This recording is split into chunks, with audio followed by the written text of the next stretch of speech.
Hello guys, Greg back with another video. It's been quite a while since I did any seasonal related videos, so I thought I'd put together a top 10 list for my summer picks for 2017. Before we get started on the list, just one quick honourable mention. This one would be in the top probably 5 if it was just smell, but unfortunately performance is not very good on my skin at all on this, and this is Tom Ford's Azure Lime. Definitely worth checking out, but just misses out on the list. So let's dive into the top 10. First one, this one's a fragrance that to me is just unmistakably about summertime and the beach. And this is Bulgari Aqua. And it just smells like salty sea air when you're sitting on a beach. The smell of all that salt from the water and the seaweed. It's also got a very bright, fresh smell of oranges in there. And it settles down to a nice woody base. But definitely one I'd recommend. One that doesn't really get talked about a lot. That is Bulgari Aqua.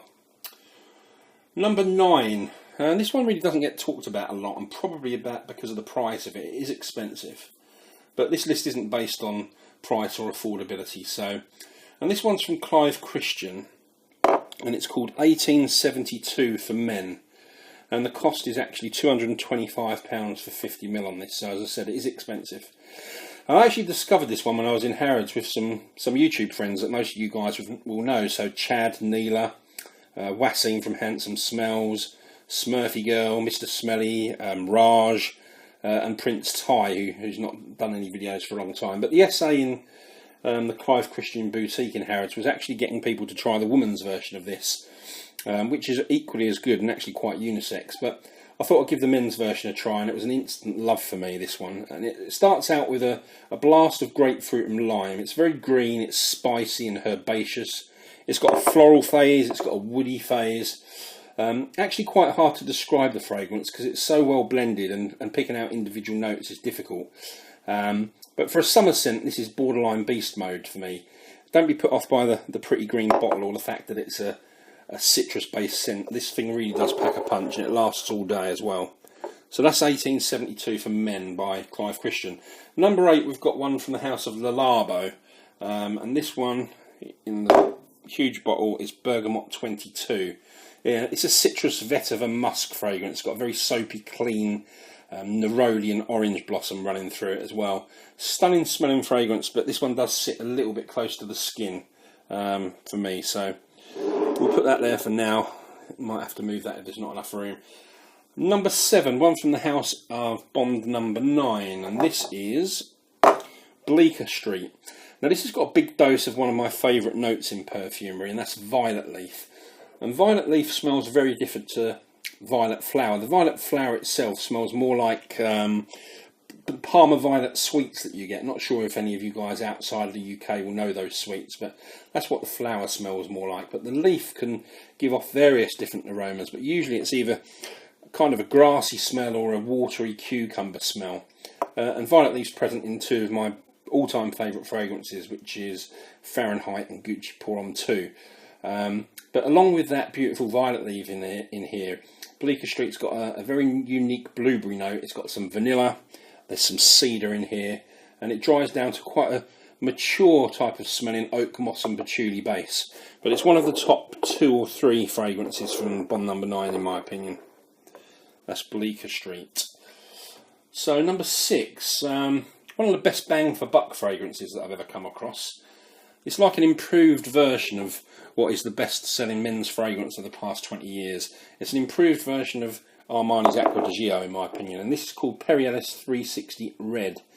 Very similar to Acqua di Gio. It's a little bit less aquatic, and it's got some added cinnamon in there, but it actually performs better than Acqua di Gio does on my skin. And it's only about £20 for 100ml, so crazy value for what is a really, really good scent.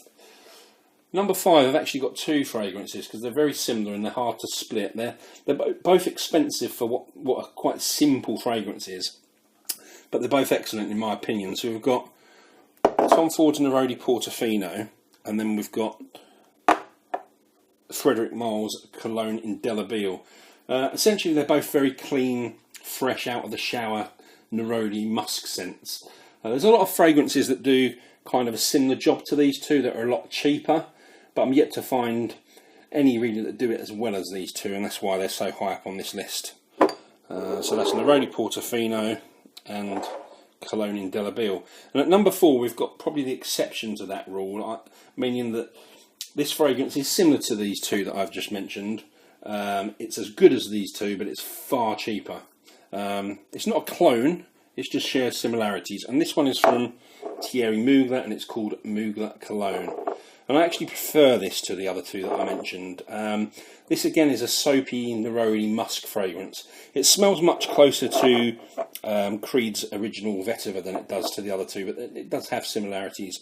And if I was going to rate these two here 9.5 out of 10, I'd rate Mugler Cologne as a 10. It really is a fantastic fragrance. So number 3. Now this is a flanker to one of the most respected designer releases for men in recent times, and this is from Hermès, and it's called Terre d'Hermès Eau Très Fraîche. Now the original Terre d'Hermès was a very vetiver dominant fragrance, and whilst it had some fresh notes in there, it's better suited to just about any other time other than summer.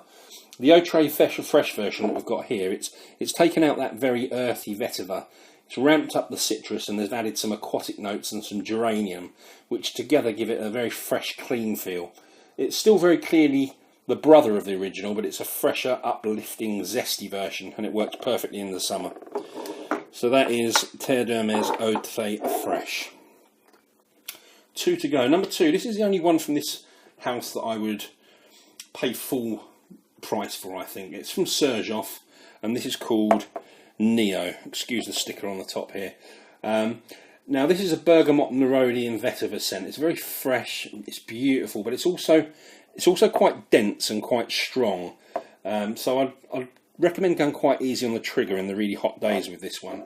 And when I say that it's dense, I mean it's kind of thick and perfumey rather than being light and airy. So it can be a bit much in the summer. I don't rate compliments, I don't measure compliments, but I think Neo's second only probably to Dior Sauvage for me in terms of the attention that I get when I wear it. So number 1, no summer list would be complete without this one. It's one of my all-time favourite summer scents. In fact, it is my all-time favourite. It's a 10 out of 10. This is Creed's Virgin Island Water. It's coconut, rum and lime. Makes you feel like you're on a tropical beach drinking pina coladas. Just a beautiful, fresh, uplifting fragrance with great performance on my skin. So there you go, guys. That's my top 10 picks for summer 2017. Love to hear some of your favourites that you'll be wearing this summer. Please give a thumbs up, subscribe to my channel if you're not already, and I'll see you all soon with another video. Cheers.